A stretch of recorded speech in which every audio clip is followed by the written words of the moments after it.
Assalamualaikum warahmatullahi wabarakatuh. Baik, perkenalkan nama saya Hakimi Farhanal Falah dengan NIM 2023-11005. Jadi, pada kesempatan kali ini, saya akan mempresentasikan modul 2 dari praktikum dasar sistem kontrol dari Lab ICAL yang berada pada ITPLN. Di mana judul dari modul 2 tersebut adalah metode analisa sistem order 2 dengan menggunakan software MATLAB. Baik, sekarang kita berada di PPT-nya. Pertama, kita akan membahas tentang orde terlebih dahulu, di mana orde merupakan pangkat tertinggi dari fungsi alih.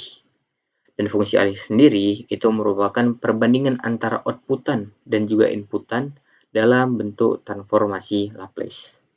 Karena kita fokus di modul ini adalah orde 2, maka saya memberikan contoh dari orde 2 yang dapat dilihat pada PPT berikut ini. Nah, 9,359 per S2 tambah 21,36 S tambah 39,21. Oke, selanjutnya karena sistem R2 itu berkaitan dengan sistem pegas. Di mana pada sistem pegas ini terdapat beberapa nilai atau beberapa parameter. Yang pertama itu ada UT atau gaya yang diberikan pada balok dalam satuan Newton. Lalu ada YT, perpindahan balok terhadap titik kesetimbangan dalam satuan meter. Lalu ada M atau massa balok. Lalu ada B, konstanta redaman. Dan juga K, konstanta pegas. Oke, rumus untuk sistem pegas ini sendiri adalah Y S per US. Sama dengan 1 per M dikali S ditambah B dikali S ditambah K. Oke, baik. Selanjutnya, sistem loop. Sistem loop merupakan gambar visualisasi karakter sistem yang menggambarkan cara kerja sistem itu sendiri. Pada modul kali ini kita mempelajari ada dua jenis dari sistem loop.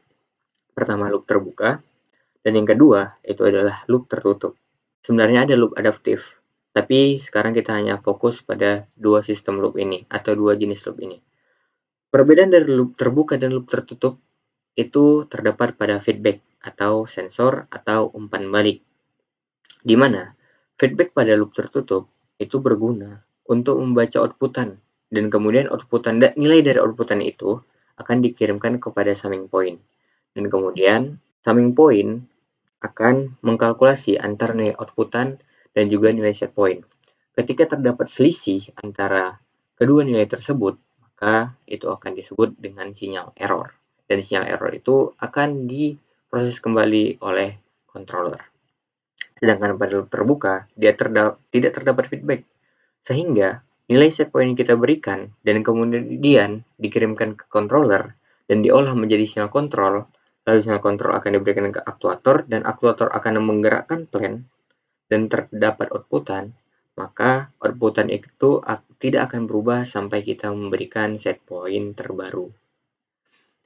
Lalu kemudian untuk loop tertutup, outputannya akan berubah tergantung dengan apakah terdapat selisih pada summing point atau tidak.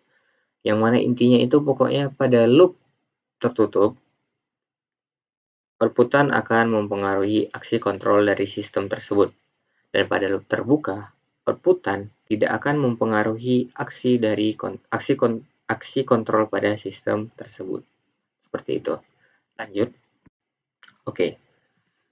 Pada modul 2 ini kita membahas tentang metode analisa untuk sistem order 2. Terdapat dua metode analisa yang akan kita pelajari.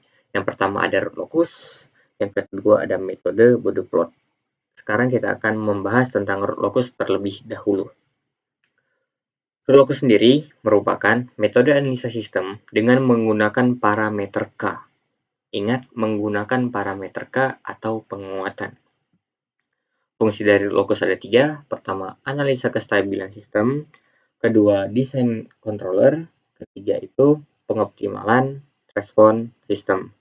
Lalu untuk sifat-sifat root locus itu ada simetris terhadap sumbu real, jumlah poles sama dengan pangkat tertinggi, dan juga penguatan K mempengaruhi kestabilan sistem.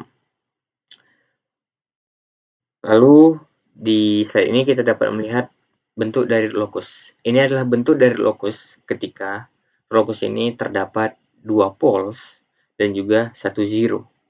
Untuk zero sendiri merupakan pembilang dari fungsi alih, dan untuk pole sendiri merupakan akar-akar penyebut dari fungsi alih. Oke, terdapat 2 sumbu dalam root locus. Pertama sumbu imajiner, yang kedua itu sumbu real. Sumbu imajiner itu yang tegak lurus. Ini sumbu imajiner, ini tegak lurus, dan untuk sumbu real itu yang mendatar. Ini adalah sumbu real yang lurus mendatar ini. Nah, untuk simetris terhadap sifat-sifat locus, kita dapat melihat simetris terhadap sumbu real atau lurus terhadap sumbu real. Dimana kita dapat melihat di sini dia tidak mereng dari sumbu real, atau dapat dilihat bahwa lurus dengan sumbu real nilainya, nilai nolnya ini. Lalu kedua itu ada jumlah poles sama dengan pangkat tertinggi. Ingat, kita menggunakan root locus ini untuk metode analisis sistem order 2, yang mana order 2 sendiri merupakan sebuah fungsi alih yang memiliki pangkat tertingginya adalah 2. Maka, polesnya pada root locus ini terdapat 2. Yang berarti, root locus ini sudah membuktikan dia sesuai dengan sifatnya, yaitu jumlah poles sama dengan pangkat tertinggi. Karena pangkat tertingginya 2, maka polesnya juga ada 2. Oke, untuk penguatan K mempengaruhi kestabilan sistem. Itu akan kita lihat pada percobaan nanti. Oke, sekarang adalah kondisi-kondisi pada root locus, di mana terdapat 3 kondisi pada root locus. Yang pertama adalah stabil, kedua tidak stabil, ketiga adalah stabil marginal. Stabil adalah ketika poles dan zero-nya itu berada di sebelah kiri sumbu imajiner. Ingat sumbu imajiner yang mana? Sumbu imajiner yang merupakan yang tegak lurus.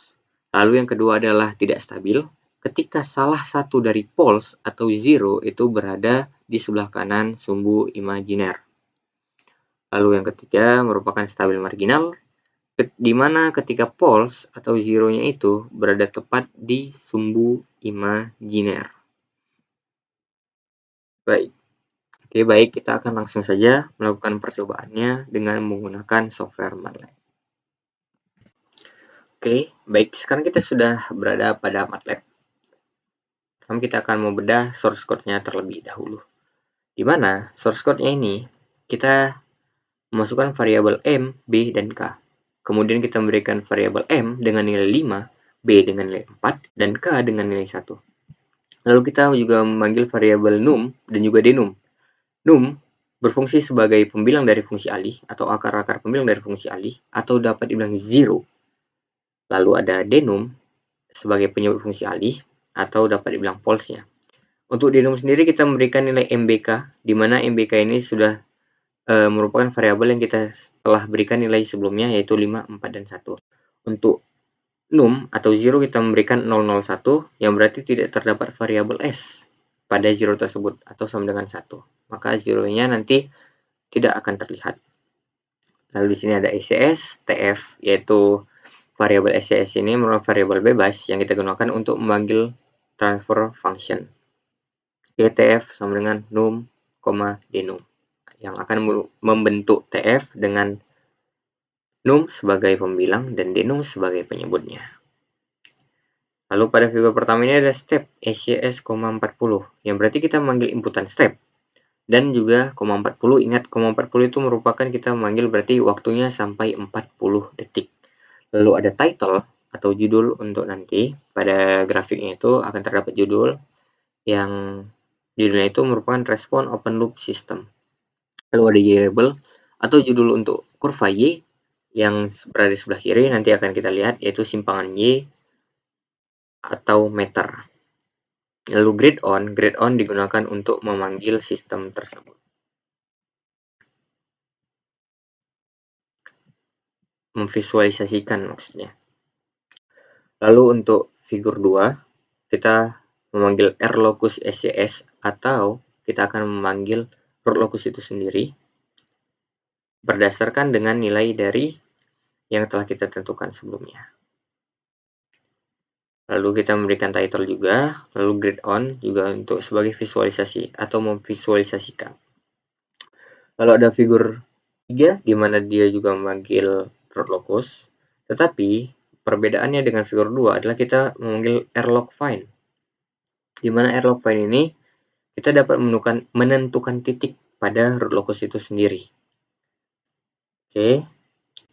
Di sini juga menggunakan inputan step new SCS sama dengan 40 yang berarti 40 detik juga, dan juga grid on. Kita akan melakukan kita akan melihat langsung bentukannya. Oke, yang pertama itu merupakan figur 1. Figur 1 hanya memanggil respon open loop system saja. Mana kita dapat melihat di sini adalah respon open loop system. Kita lihat berdasarkan dari transfer function atau sistem yang kita panggil, maka inilah bentuk respon sistemnya. Dan kita dapat melihat di sini settling time dari respon sistem ini berada pada detik ke 10,4. Dan untuk rest time-nya kita dapat melihat berada pada 6,39 detik. Dan kemudian untuk steady state-nya, final value-nya adalah 1. Oke, kemudian kita lanjut pada figur 2. Nah, pada figur 2 ini kita memanggil locus. Di sini terdapat 2 poles, tapi zero-nya tidak terlihat dikarenakan seperti yang saya bilang tadi, pada num ini kita hanya memberikan nilai 001. Jadi tidak terdapat variabel s di situ. Jadi hanya 1 per 5s pangkat 2 ditambah 4 ditambah dengan 1 atau nilai k ini atau mbk ini. Oke, kita lihat kembali pada figur 2. Di mana pada figur 2 ini ketika kita letak pada poles, maka akan terlihat pada pole ini dia berada di pada sumbu real min 0,4 ini, min 0,4 ini sumbu realnya. Berarti yang seperti ini 0,4 minus 0,4. Lalu untuk imajinernya berada di 0,2. Nih, sumbu imajinernya berada di 0,2 nih. Nah, ketika kita meletakkan titik pada poles, maka penguatannya itu 0. Dan overshoot-nya hanya sedikit 0,187. Ketika kita naikkan ke atas atau akan mendekati zero, maka nilai penguatannya juga akan semakin kuat. 1, 2, dan tidak terlihat lagi. Nah, kalau kita perhatikan juga, di sini nilai overshoot-nya juga ikut bertambah.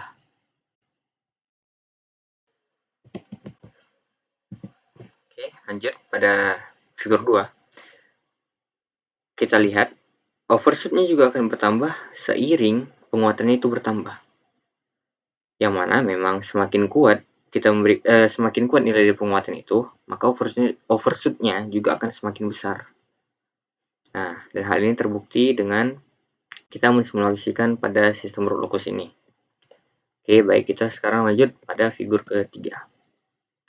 Nah, pada figur ketiga ini, kita dapat menentukan titik yang kita gunakan untuk mencari di titik mana sih sistem ini dapat stabil, seperti itu. Kita akan melakukan perbandingan, di mana pada perbandingan pertama kita menentukan titik ketika dekat dengan sumbu imajiner, dan kedua ketika titik yang kita tentukan itu jauh dari sumbu imajiner. Apakah semakin kuat K-nya ketika mendekati imajiner, ataukah akan semakin lemah K-nya ketika mendekati sumbu imajiner? Akan kita lakukan percobaan tersebut. Pertama, kita akan mencoba ketika dia dekat, titik yang kita tentukan dekat dengan sumbu imajiner. Oke. Dapat dilihat di sini respon sistemnya dengan K yang kita tentukan. Pada command Windows kita dapat melihat selected point. Selected point berarti titik yang kita tentukan. Dari titik yang kita tentukan itu berada pada sumbu real minus 0,0123 dikurang dengan sumbu imajiner 0,00021, sehingga terdapat transfer function terbaru, di mana transfer function-nya itu adalah 0,9515 per 5s pangkat 2 tambah 4s tambah 1,951. Ingat 0,95 itu ketika titik yang kita tentukan itu dekat dengan sumbu rel. Sekarang bagaimana ketika titik yang kita tentukan itu jauh dari sumbu rel? Baik, sekarang kita akan menentukan titik ketika jauh dari sumbu rel. Bagaimana nilainya? Oke, kita tentukan titiknya itu di sini saja, jauh dari sumbu rel. Oke, kita tunggu. Dari sini sudah terlihat bahwa overshoot-nya semakin tinggi atau semakin besar. Di mana kalau misalnya overshoot semakin besar, dapat kita simpulkan juga bahwa penguatannya akan semakin besar. Baik, kita akan buktikan pada komen Windows. Ingat tadi 0,951. Sekarang, pada selection point yang kita tentukan berada pada sumbu rel min 0,4597 dikurang 0,8781 imajiner. Nah, terdapat transfer function terbaru di mana transfer functionnya sama dengan 3,675 per 5s kuadrat tambah 4s tambah 4,675. Yang berarti semakin jauh titik yang kita tentukan dari sumbu imajiner, maka akan semakin kuat pula penguatannya. Oke, sekarang kita akan melakukan percobaan ketika terdapat zero. Bagaimana sih bentuk locus ketika terdapat zero-nya? Kita hanya perlu membuat num menjadi 011. Oke, sekarang kita run. Baik, ini adalah bentuk dari locus ketika terdapat satu zero. Yang mana polesnya, dua poles ini menyatu ke satu zero ini. Kita juga dapat melihat di sini bagaimana penguatannya. Maaf, salah. Pada figur 2 kita dapat melihat. Oke. Polesnya berada di minus 0,4 untuk nilai real dan juga untuk imajinernya di 0,2. Kemudian penguatan, fokus pada penguatan dan juga overshoot-nya. Dimana pada penguatan ini kita dapat melihat 11, 12, 13, 14, 15, 16, 20, 29, 45, 59, 112, dan INF atau infinite atau tidak terbatas. Jadi, ketika kita menentukan titiknya pada zero-nya, maka penguatannya akan tidak terbatas. Seperti itu. Yang mana juga dapat terlihat di sini, ketika semakin dekat titik yang kita tentukan dengan nilai zero, maka nilai penguatannya juga akan semakin besar. Seperti itu. Oke, sekarang kita akan melihat ketika terdapat dua poles dan juga dua zero. Oke, kita hapus dulu. Kita buat di sini menjadi num 111. Kita run kembali.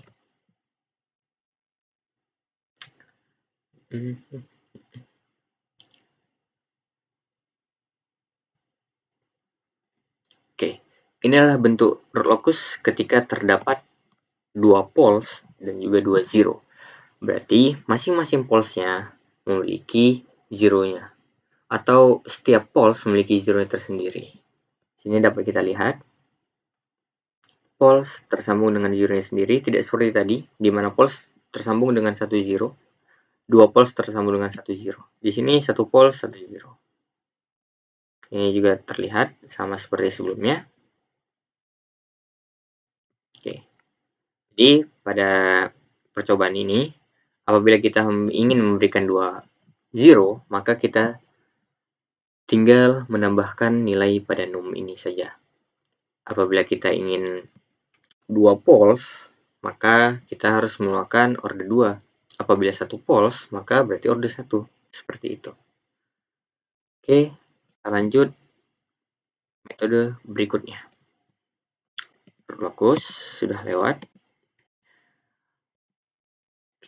Metode kedua yang akan kita pelajari pada modul 2 ini adalah metode Bodeplot, di mana metode Bodeplot sendiri merupakan metode analisa dengan menggunakan dua kurva, yaitu kurva fasa dan juga kurva magnitude. Oke. Pada metode Bodeplot ini terdapat dua parameter, yaitu gain margin dan juga phase margin. Gain margin sendiri merupakan beda antara magnitude dan juga 0 desibel atau selisih antara magnitude atau selisih antara phase crossover frekuensi dengan 0 desibel pada frekuensi yang menyebabkan sudut fase 180 derajat. Dan untuk phase margin sendiri merupakan beda fase antara kurva fase frekuensi dan 180 derajat yang memberikan penguatan 0 desibel. Oke. Di sini kita dapat melihat ini merupakan bentuk dari magnitude kurva magnitude dan juga kurva fase. Kita lanjut. Bode plot juga memiliki 3 kondisi, stabil, tidak stabil, dan juga stabil marginal. Untuk stabil adalah ketika kedua margin bernilai positif atau saat phase margin lebih besar dari gain margin. Ingat, phase margin lebih besar dari gain margin. Untuk phase margin dan gain margin, nanti kita akan tahu bagaimana cara mencari tahu nilainya.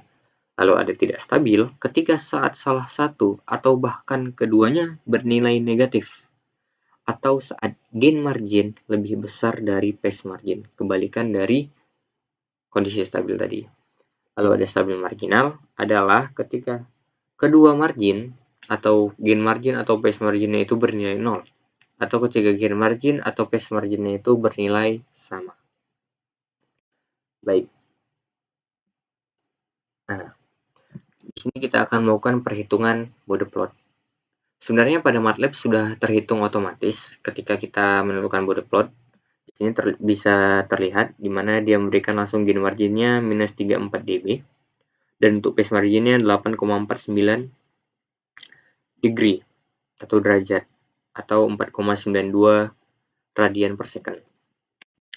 Di sini kita dapat melihat ini source code yang kita gunakan, di mana pada source code ini terdapat dua figur. Pertama, figur 1 digunakan untuk memanggil Bode plot saja. Untuk figur 2, kita memanggil Bode plot, tetapi kita sudah memberikan Bode plotnya dengan penguatan 100. Di sini terdapat nilai K100. Oke, baik. Kita langsung saja melakukan perhitungan untuk mendapatkan gain margin. Bagaimana sih dapat gain margin?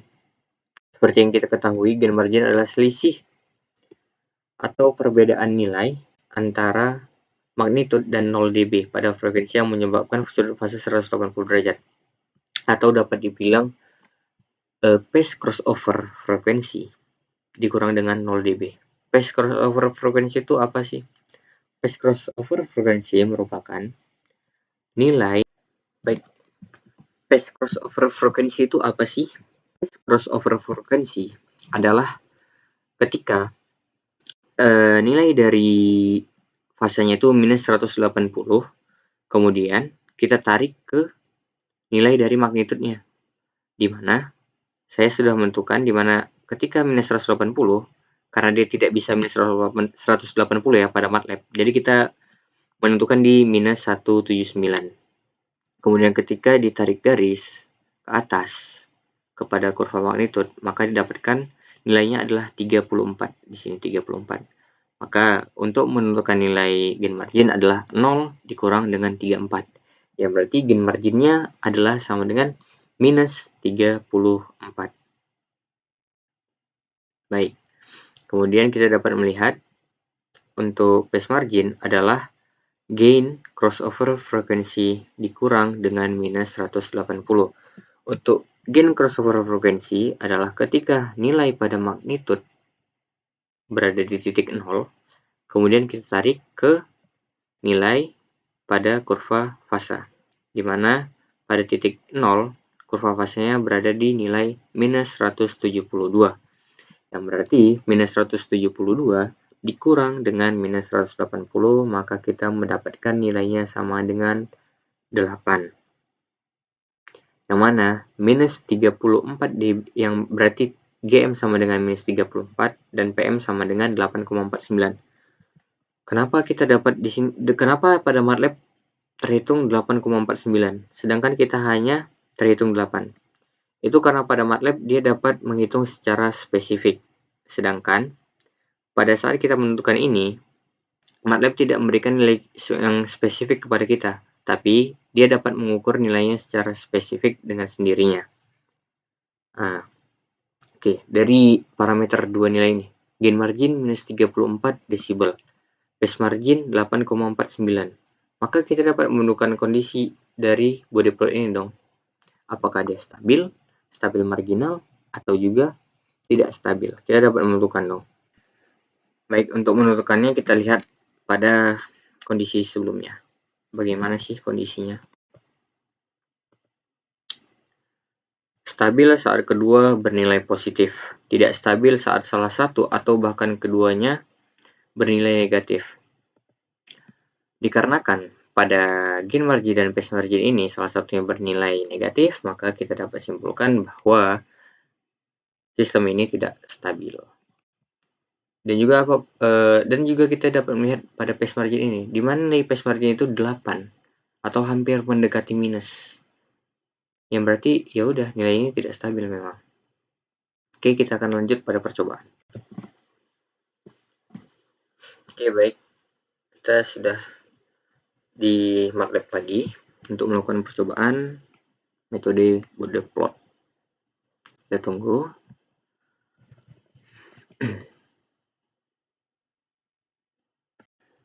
Baik, ini adalah percobaan figur 2 dan ini adalah figur 1.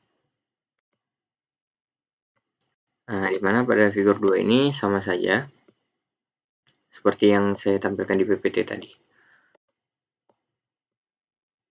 Oke. Sekarang kita akan melakukan percobaan di nilai berapa sih kita dapat mendapatkan kondisi stabil atau stabil marginalnya. Oke, kita ulang dulu. Di sini kita ganti hanya menjadi 5. Oh, salah.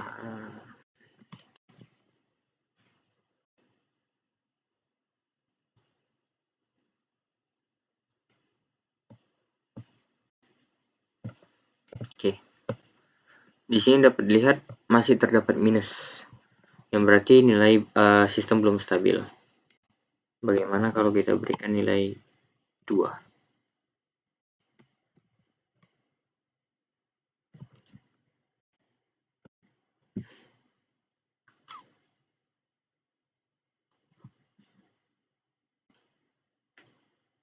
Nah, ketika kita berikan nilai 2, maka gain marginnya adalah 0 dan phase marginnya adalah 0, yang berarti nilai dari sistem ini atau kondisi dari sistem ini adalah stabil marginal. Oke, kita lihat kembali. Stabil marginal itu ketika apa sih? Stabil marginal saat kedua margin bernilai 0. Berarti pada percobaan itu ketika kita memberikan penguatannya 2, berarti sistem dalam keadaan stabil marginal. Berarti kita sudah mau mendekati nilai dari stabil. Bagaimana kalau kita berikan nilai 1?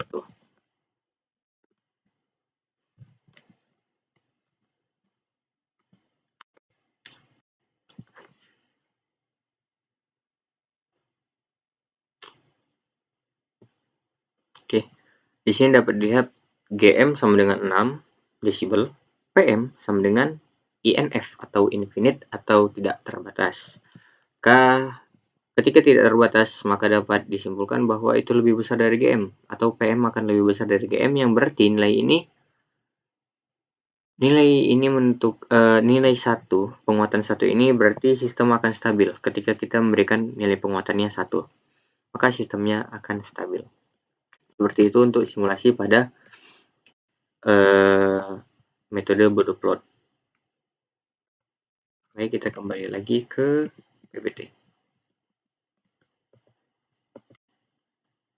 Baik, mungkin segitu saja presentasi saya kali ini tentang modul 2, yaitu metode analisis sistem roda 2 dengan menggunakan software MATLAB. Saya Hakim Farel Falah. Apabila terdapat salah kata, saya mohon maaf. Dan sekian, terima kasih.